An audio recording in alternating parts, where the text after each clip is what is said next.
Hi all. இன்னைக்கு நம்ம பார்க்க போகிறது பேரண்டிங் டிப் நம்பர் 20. ஸோ இது ரொம்ப ஃபன்னியாக கூட தோணலாம். என்னடா இதெல்லாம் இப்போவே செய்யணுமா அப்படின்னு கூட தோணலாம். ஆனால் this prayer will be a great blessing to your family, to your children. Pray for your child's life partner. உங்களுக்கு பையன் பிறந்ததுனாலும் சரி, பொண்ணு பிறந்ததுனாலும் சரி, உங்கள் பிள்ளைகளோட லைஃப் பார்ட்னருக்கு நீங்கள் ப்ரே பண்ணணும். ஏன்னா லைஃப் பார்ட்னருங்கிறது நம்ம அந்த சூழ்நிலையில் அவங்களுக்கு ஒரு பார்ட்னரை தேடும்போது நமக்கு இப்படி வேணும், நம்ம அப்படி வேணும், நம்ம நிறைய நேரம் ப்ரே பண்ணுறோம். ஆனால் அந்த லைஃப் பார்ட்னர் ஆனால் எப்போவே உருவாயிருப்பாங்க, எப்போவோ உருவாயிருப்பாங்க, அப்படித்தானே? ஆனா நம்ம அந்த நேரத்துல தான் போய் முட்டிட்டு நிற்போம். ஆனா எனக்கு இப்படி வேணும், அப்படி வேணும்னு பெரிய லிஸ்ட், பெரிய எக்ஸ்பெக்டேஷனோட வச்சுட்டு இருப்போம்.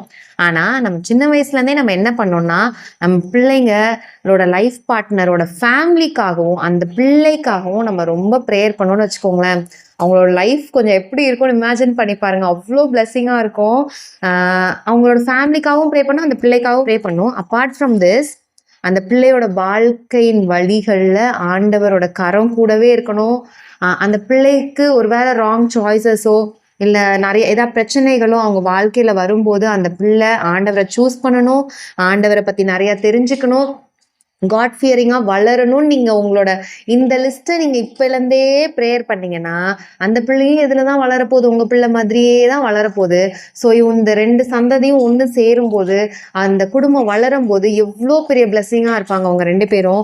அப்பார்ட் ஃப்ரம் திஸ், அவங்களோட ஃபினான்ஷியல் நீட்ஸு, அவங்களோட டீனேஜ் லைஃப், ஆண்டவரே நீங்கள் கூடவே இருங்கப்பா, வழி விலகி போகக்கூடாது ஆண்டவரே, அப்படியே போனாலும் ஆண்டவரே உண்மை தேர்ந்தெடுக்கணும், அப்படி ஒரு ஆப்ஷனே வச்சாலும் உண்மை தேர்ந்தெடுக்கணும், அவங்கள பாதுகாத்து கொள்ளுங்க அப்படின்னு நம்ம ப்ரேயர் பண்ணலாம். காட் ஃபியரிங்காக இருக்கணும், கடவுளோட அன்பை அதிகமாக தெரிஞ்சுக்கணும், அவரோட நாலேஜில் அதிகமாக வளரணும், அவங்களோட லைஃப் ஜேர்னிக்காக. அப்புறம் அவங்களோட ஃபேமிலி லைஃப், நம்ம பிள்ளைங்களோட ஃபேமிலி லைஃப் அவ்வளோ சமாதானமாக இருக்கணும். ஆண்டு எல்லா தேவைகளையும் அவங்களுக்கு குறித்த நேரத்தில் அவங்களுக்கு ப்ரிப்பேர் பண்ணியிருக்கிறோம். ஆனால் அது எல்லாத்துக்குமே நம்ம தேங்க் பண்ணலாம், அப்படி தானே? ஆண்டவரே இப்படி ஒரு அழகான வாழ்க்கையை எங்கள் பிள்ளைகளுக்கு வைத்திருக்கிறீங்களே, அதுக்காக நன்றின்னு நம்ம சொல்லலாம். அது மாதிரி அவங்களோட குடும்ப வாழ்க்கையோட சமாதானம், சந்தோஷம், அவங்களோட ஆண்டு அவங்க குடும்பத்தை என்ன நோக்கத்துக்காக உருவாக்குறாரோ அந்த நோக்கங்கள் அந்த பிள்ளைகளோட வாழ்க்கையில் நிறைவேறதுக்கு, அவங்க சந்ததியே பெரிய பிளெஸ்ஸிங்காக மாறுறதுக்கு நம்ம இப்பையிலேருந்து அவங்க பிள்ளைங்களா இருக்கும் போதுலேருந்தே நம்ம ப்ரேயர் பண்ணோம்னா அந்த நேரத்தில் நமக்கு ஆண்டு ரைட் டைமில் அந்த பிள்ளைய என்ன பண்ணிடுவார், கொண்டு வந்துடுவார். ஏன்னா நம்ம எப்பயிலேருந்தே அதுக்கு பிரயாசப்படுறோம், முன்னாலேருந்தே அதுக்காக நம்ம பிள்ளைகளுக்காக ஜெபிக்கிறோம். அப்படி ஒரு ஜெபம் அந்த நம்ம ரெண்டு ஃபேமிலிஸோட பாண்ட்லேயுமே அதிகமாக இருக்கும். அந்த ஜெபம் அதில் வெளிப்படும், அந்த குடும்பத்தோட நம்மளோட ஐக்கியமும் நல்லா இருக்கும். இது இப்போவே பண்ணுமா நம்ம யோசிப்போம், ஆனால் பண்ணால் பெரிய பிளெஸிங். ஏன்னா நம்ம பண்ணுற ஒரு ஜெபத்துக்கும் பதில் உண்டு. இந்த பதில் நமக்கு இப்போ கிடைக்காதுன்னு தெரியும், ஆனால் கொண்டு வரும்போது எவ்வளோ பவர்ஃபுல்லாக இருக்கும். ஆண்டவர் அதை நம்ம கண் முன்னாடி நிறுத்தும் போது அது எவ்வளோ பெரிய பிளெஸிங்காக நிறுத்துவாருன்றது இது நமக்கு உறுதியாக தெரியும். ஏன்னா அது அப்போ உருவாக்கப்பட போகிற ஒரு காரியம் கிடையாது, ஒன்றா தான் வளர போகிறாங்க.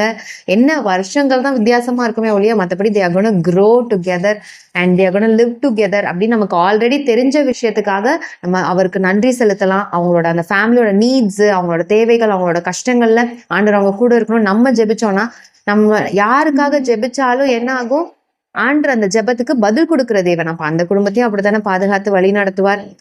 அந்த குடும்பத்துக்கும் நம்ம ஜெபிக்கும் போது நம்ம பல ஆசீர்வாதங்களை அந்த நம்ம பிள்ளைங்க வளரும் போது, அவங்க வாழும் போது நம்ம அந்த ஆசீர்வாதங்களை, அந்த பலன்களை நம்ம பார்ப்போம். So which is going to be a great blessing. May God bless you.